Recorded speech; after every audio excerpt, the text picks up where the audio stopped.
Hi friends, R4iലേക്ക് എല്ലാവർക്കും സ്വാഗതം. ഇന്ന് മാർക്കറ്റിൽ ഏർലി മോർണിംഗിൽ വളരെ അനുകൂലമായിട്ടുള്ള ഗ്ലോബൽ ക്യൂസ് ഉണ്ടായിട്ടും അതേപോലെ ഗിഫ്റ്റ് നിഫ്റ്റി നൽകിയ ശക്തമായ ഗ്യാപ്പ് അപ്പ് സിഗ്നലൊക്കെ ഉണ്ടായിട്ട് പോലും ഉയർന്ന ലെവലുകളിലെത്തിയപ്പോൾ ശക്തമായ പ്രോഫിറ്റ് ബുക്കിംഗ് നടന്നതായിട്ട് കാണാം.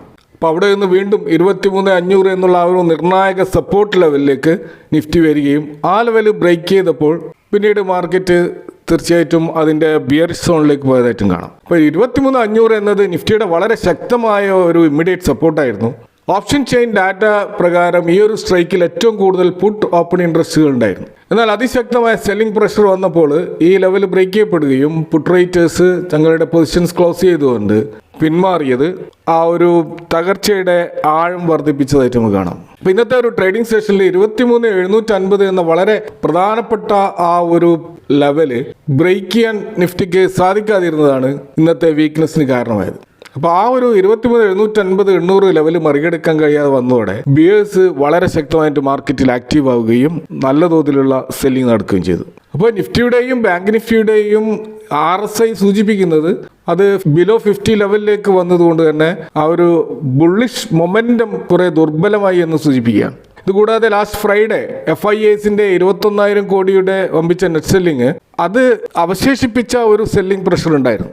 അപ്പോൾ അതിൻ്റെ ഒരു കണ്ടിന്യൂഷൻ കൂടി ഇന്ന് നമുക്ക് കാണാൻ കഴിഞ്ഞു. നിഫ്റ്റി ഇൻഡെക്സ് ലെവലിൽ മാത്രമല്ല ബ്രോഡ് മാർക്കറ്റിലും നല്ല തോതിലുള്ള സെല്ലിംഗ് പ്രഷർ ഇന്ന് നേരിട്ടതായിട്ട് കാണാം. Mid cap, micro cap, small cap സെഗ്മെന്റിലൊക്കെ നല്ല വീഴ്ച ഇന്ന് നമുക്ക് കാണാൻ കഴിഞ്ഞു. എന്നാൽ ഇവിടെ ഇപ്പോഴും പോസിറ്റീവായിട്ട് നമ്മൾ കാണുന്ന ഒരു കാര്യം, ഇന്ത്യൻ റുപ്പി അതിൻ്റെ ഡോളറിനെതിരെയുള്ള വാല്യൂ 95 താഴെ നിന്നതായിട്ട് കാണാം. അപ്പം അത് വളരെ പോസിറ്റീവായിട്ടുള്ളൊരു കാര്യമാണ്. അപ്പോൾ അത്തരത്തിലുള്ള ഒരു റൂപ്പി സ്ട്രെങ്തനിങ്ങിന് കാരണമായിട്ടുള്ളത് ക്രൂഡ് ഓയിൽ പ്രൈസ് 100 താഴെ നിൽക്കുന്നത് കൊണ്ട് തന്നെയാണ്. എങ്കിൽ പോലും ഇന്നത്തെ ഇന്റർനാഷണൽ മാർക്കറ്റിലെ ക്രൂഡ് ഓയിൽ വില ഒരു 3% അപ്സൈഡ് പോയിട്ടുണ്ടായിരുന്നു.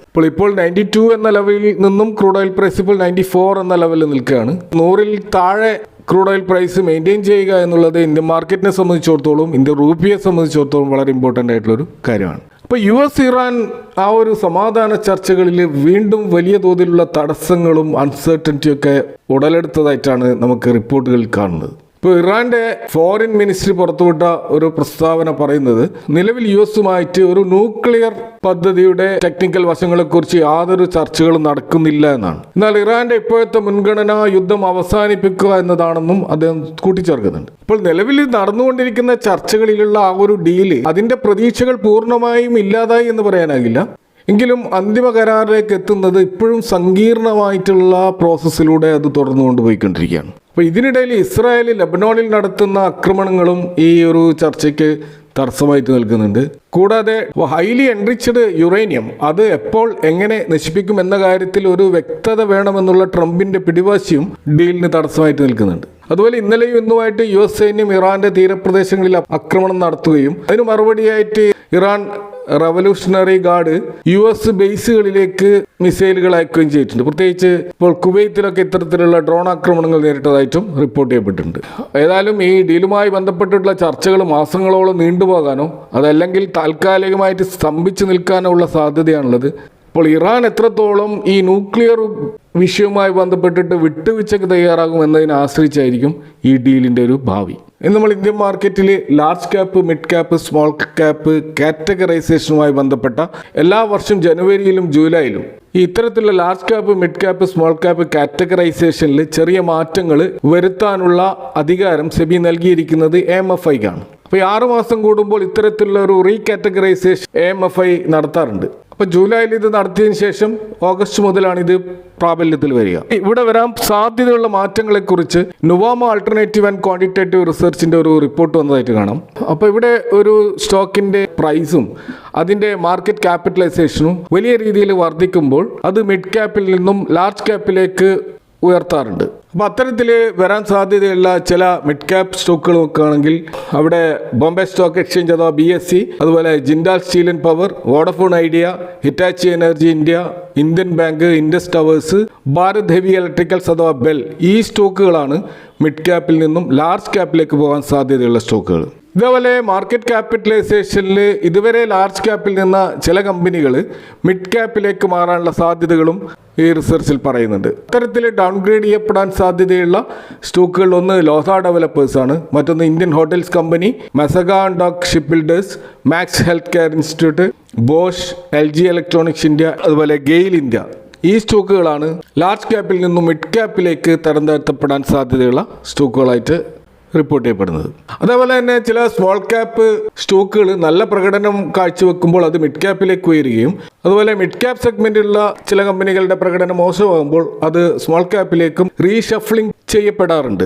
അത്തരത്തിൽ മിഡ് ക്യാപ്പിലേക്ക് സ്മോൾ ക്യാപ്പിൽ നിന്നും കടന്നു വരാൻ സാധ്യതയുള്ള സ്റ്റോക്കുകളിൽ Hindustan Copper, NLC India, Ajanta Pharma, AI Engineering, Aster DM Health Care, Sona BLW President Forging, Navin Fluorine International, അതുപോലെ ഡെലിവറി എന്നീ സ്റ്റോക്കുകളാണ് നമുക്ക് ഈ റിപ്പോർട്ടിൽ കാണുന്നത്. മിഡ് ക്യാപ്പിൽ നിന്നും പ്രകടനം മോശമായതിൻ്റെ പേരിൽ സ്മോൾ ക്യാപ്പിലേക്ക് പോകാൻ സാധ്യതയുള്ള സ്റ്റോക്കുകളിൽ ഒന്ന് Kaynes Technology, SJVN, Global Health, Physics Wallah, Cholamandalam Financial Holding, KPR Mills, CRISIL, അതുപോലെ ജൂബിലന്റ് ഫുഡ് വർക്ക് പോലെയുള്ള സ്റ്റോക്കുകളാണ് ഇത്തരത്തിൽ സ്മോൾ ക്യാപ്പിലേക്ക് പോകാൻ സാധ്യതയുള്ള സ്റ്റോക്കുകൾ. ഇതേപോലെ തന്നെ ഈ മിഡ് ക്യാപ്പിലോ സ്മോൾ ക്യാപ്പിലോ ഉൾപ്പെടാതെ പുറത്തു നിൽക്കുന്ന പുതിയ ചില സ്റ്റോക്കുകൾ, പ്രത്യേകിച്ച് പുതിയ IPOകളുമായി വന്ന പല സ്റ്റോക്കുകളും ഇപ്പോൾ സ്മോൾ ക്യാപ്പിലേക്ക് കടന്നു വരാൻ സാധ്യതയുണ്ട്. അത്തരത്തിൽ ചില സ്റ്റോക്കുകൾ നോക്കുകയാണെങ്കിൽ ഒന്ന് ഭാരത് കോക്കിംഗ് കോൾ, അതുപോലെ Fractal Analytics, Central Mine Planning and Design Institute, അതുപോലെ Clean Max Enviro Energy Solutions, Shadowfax Technologies, Amagi Media Labs, Sedemac Mechatronics, Powerica, Quality Walls India, on EMI Technology Solutions, IF Finance തുടങ്ങിയ ധാരാളം സ്റ്റോക്കുകൾ ഈ രീതിയിൽ small ക്യാപ്പിലേക്ക് പുതുതായിട്ട് add ചെയ്യപ്പെടാൻ സാധ്യതയുള്ള സ്റ്റോക്കുകളാണ്. അപ്പോൾ ഇത്തരത്തിലുള്ള ഈ റീകാറ്റഗറൈസേഷൻ മാർക്കറ്റ് പെർഫോമൻസിന് അല്ലെങ്കിൽ ഇൻവെസ്റ്റേഴ്സിന് അത് എങ്ങനെ ബാധിക്കുമെന്ന് നോക്കിക്കഴിഞ്ഞാൽ, സെബിയുടെ നിയമപ്രകാരം ലാർജ് ക്യാപ്പ് ഫണ്ടുകൾ അവരുടെ നിക്ഷേപത്തിൻ്റെ വലിയൊരു പങ്ക് ലാർജ് ക്യാപ്പ് ഓഹരികളിൽ തന്നെ നിക്ഷേപിക്കണം. ഒരു ലാർജ് ക്യാപ്പ് സ്റ്റോക്ക് ഉയർത്തപ്പെടുമ്പോൾ ഫണ്ട് മാനേജേഴ്സ് ആ സ്റ്റോക്കുകൾ വാങ്ങാൻ നിർബന്ധിതരാകും. അപ്പോൾ അതുകൊണ്ട് തന്നെ ഓഗസ്റ്റ് മാസം ആകുമ്പോഴത്തേക്കും ഈ സ്റ്റോക്കുകളിൽ താൽക്കാലികമായിട്ടുള്ള വലിയ വളറ്റിലിറ്റി നമുക്ക് കാണാൻ സാധിച്ചേക്കും. എന്നാൽ ഇത്തരത്തിലുള്ള തരംതിരിക്കൽ ആ കമ്പനിയുടെ വലുപ്പവും അതിൻ്റെ മാർക്കറ്റ് മൂല്യവും അടിസ്ഥാനമാക്കിയുള്ളതാണ്. അല്ലാതെ കമ്പനിയുടെ ബിസിനസ് പെർഫോമൻസ് മോശമായെന്നോ അല്ലെങ്കിൽ അത് സാമ്പത്തികമായിട്ട് ഏതെങ്കിലും തിരിച്ചടി നേരിടുന്നതായിട്ടോ ഈ ഒരു റീകാറ്റഗറൈസേഷൻ കൊണ്ട് അർത്ഥമാക്കുന്നില്ല. മാർക്കറ്റ് പെർഫോമൻസ് ആണ് ഇവിടെ വിലയിരുത്തപ്പെടുന്നത്. ഇനി നമ്മൾ കഴിഞ്ഞ മെയ് മാസം ഇന്ത്യയിലെ പ്രമുഖ ലിസ്റ്റഡ് ഓട്ടോമൊബൈൽ കമ്പനികൾ പുറത്തുവിട്ടിട്ടുള്ള അവരുടെ ഡൊമസ്റ്റിക് സെയിൽസും അവരുടെ എക്സ്പോർട്ടുമായി ബന്ധപ്പെട്ട ചില ഡാറ്റകൾ നമുക്ക് കാണാൻ കഴിയും. ഭൂരിഭാഗം കമ്പനികളും അവരുടെ ഇയർ ഓൺ ഇയറിൽ നല്ല വളർച്ചയാണ് രേഖപ്പെടുത്തിയിരിക്കുന്നത്. ഇപ്പോൾ മാരുതി സുസുക്കി അവരുടെ വിൽപ്പനയിൽ 34% ഇയർ ഓൺ ഇയർ സെയിൽസ് വർധന ഉണ്ടാക്കിയിട്ടുണ്ട്. അതുപോലെ മഹീന്ദ്ര ആൻഡ് മഹീന്ദ്ര 20% സെയിൽസ് വർധന ഉണ്ടായിട്ടുണ്ട്. ടാറ്റ മോട്ടോഴ്സിലും 42% വമ്പിച്ച വളർച്ച രേഖപ്പെടുത്തിയിട്ടുണ്ട്. അതുപോലെ അവരുടെ കമേഴ്ഷ്യൽ വെഹിക്കിളിൽ 17% വളർച്ച ഉണ്ടായിട്ടുണ്ട്. അതുപോലെ ടാറ്റ മോട്ടോഴ്സിൻ്റെ ഇലക്ട്രിക് വാഹനങ്ങളുടെ വിൽപ്പന 10,000 കടന്നതായിട്ട് നമുക്ക് കാണാൻ കഴിയും. അതുപോലെ 2 വീലർ 3 വീലർ മേഖലകളിൽ ഇപ്പോൾ TVS മോട്ടോഴ്സിൻ്റെ 31% വർധന ഉണ്ടായിട്ടുണ്ട്. ഹീറോ മോട്ടോകോപ്പിലും നല്ല വളർച്ച രേഖപ്പെടുത്തിയതായിട്ട് കാണാം. അതുപോലെ ബജാജ് ഓട്ടോ 20% വർധന ഉണ്ടാക്കിയതായിട്ടും കാണാം. ഐഷർ മോട്ടോഴ്സിൽ 15% വർധന ഉണ്ടായിട്ടുണ്ട്. ഇപ്പോൾ റൂറൽ മേഖലയിലെ ഫൈനാൻഷ്യലായിട്ടുണ്ടായിട്ടുള്ള ഉണർവും അതുപോലെ പെട്രോൾ വില വർധനവ് കാരണം ആളുകൾ കൂടുതൽ ഇലക്ട്രിക് സ്കൂട്ടറുകളിലേക്ക് മാറിയതും ഈ TVS അതുപോലെ ബജാജ്, ചേതക്, iQube പോലെ ലീഡിംഗ് ബ്രാൻഡുകൾക്കും നല്ല വിൽപ്പന ഉണ്ടാക്കി കൊടുത്തിട്ടുണ്ട്. കൂടാതെ ബജാജ്, മാരുതി, TVS കമ്പനികളുടെ എക്സ്പോർട്ടിലും ഈ മാസം വലിയ പുരോഗതി ഉണ്ടായിട്ടുണ്ട്. അപ്പോൾ ഓൾറെഡി ഓട്ടോ സെയിൽസിൽ നല്ല വർധനവ് ഉണ്ടാവും എന്നതിൻ്റെ അടിസ്ഥാനത്തിൽ നല്ലൊരു തോതിലുള്ള ഒരു മുന്നേറ്റം ഓട്ടോ ഇൻഡെക്സിൽ ഓൾറെഡി നടന്നു കഴിഞ്ഞതുകൊണ്ടായിരിക്കാം ഇന്ന് നമ്മൾ ഓട്ടോ ഇൻഡെക്സ് ഇത്ര നല്ല റിപ്പോർട്ടുകൾ വന്നിട്ടും നെഗറ്റീവിലാണ് കാണുന്നത്. മുമ്പേ കയറിയവർ പ്രോഫിറ്റ് ബുക്കിംഗ് നടത്താൻ ഇതൊരു അവസരമായിട്ട് ഉപയോഗിച്ചിട്ടുണ്ടാവാം. അതുപോലെ ഇന്ന് നിഫ്റ്റിയും മറ്റ് പല ഇൻഡെക്സുകളും തകർച്ച നേരിട്ടപ്പോഴും ടെക്സ്റ്റൈൽ സെക്ടറിലെ സ്റ്റോക്കുകളിൽ നല്ല റാലി നമുക്ക് കാണാൻ കഴിഞ്ഞു. അതിൻ്റെ ഒരു കാരണമായിട്ട് കാണുന്നത് കേന്ദ്ര ധനമന്ത്രാലയത്തിൻ്റെ ഭാഗത്ത് ഉണ്ടായിട്ടുള്ള ഒരു നിർണായക പ്രഖ്യാപനമാണ്. കോട്ടൺ ഇറക്കുമതിയുമായി ബന്ധപ്പെട്ടിട്ടുള്ള കസ്റ്റംസ് ഡ്യൂട്ടി പൂർണ്ണമായിട്ട് ഒഴിവാക്കിയത് കൊണ്ടാണ് ഈ ഒരു മുന്നേറ്റം ഈ സ്റ്റോക്കുകളിൽ ഉണ്ടായിട്ടുള്ളത്. അപ്പോൾ മെയ് 30 ഫിനാൻസ് മിനിസ്ട്രി പുറത്തിറക്കിയ വിജ്ഞാപനപ്രകാരം വിദേശത്ത് നിന്ന് ഇന്ത്യയിലേക്ക് പരുത്തി അഥവാ കോട്ടൺ ഇറക്കുമതി ചെയ്യുന്നതിനുള്ള കസ്റ്റംസ് ഡ്യൂട്ടി, അതുപോലെ അഗ്രികൾച്ചർ ഇൻഫ്രാസ്ട്രക്ചർ സെസ് തുടങ്ങിയവ പൂർണ്ണമായിട്ടും ഒഴിവാക്കിയതായിട്ട് ആ നോട്ടിഫിക്കേഷനിൽ കാണാം. അപ്പോൾ ഈ ജൂൺ 1 മുതൽ ഒക്ടോബർ 31 വരെയുള്ള 5 മാസക്കാലത്തേക്കാണ് ഈ ഒരു ഇളവ്.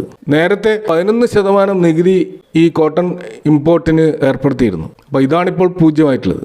അപ്പോൾ ഇതിൻ്റെ അടിസ്ഥാനത്തിൽ ഇന്ന് പല ടെക്സ്റ്റൈൽ സ്റ്റോക്കുകളും നല്ല മുന്നേറ്റം കാണുകയും Arvind Limited, Indo Count Industries, Vardhman Textiles, Nitin Spinners, KPR Mills, Kitex തുടങ്ങിയ സ്റ്റോക്കുകളിലൊക്കെ ഇന്ന് അതിൻ്റെ ഒരു റിയാക്ഷൻ നമുക്ക് കാണാൻ കഴിയും. അപ്പോൾ ഇതൊക്കെയാണ് ഇന്നത്തെ മാർക്കറ്റുമായി ബന്ധപ്പെട്ട് നിങ്ങളുമായിട്ട് ഷെയർ ചെയ്യാനുള്ളത്. ഈ വിഷയങ്ങളുമായി ബന്ധപ്പെട്ട നിങ്ങളുടെ അഭിപ്രായങ്ങളും കമൻറ്റുകളും അറിയിക്കുക. Thanks for watching. See you next time with another video.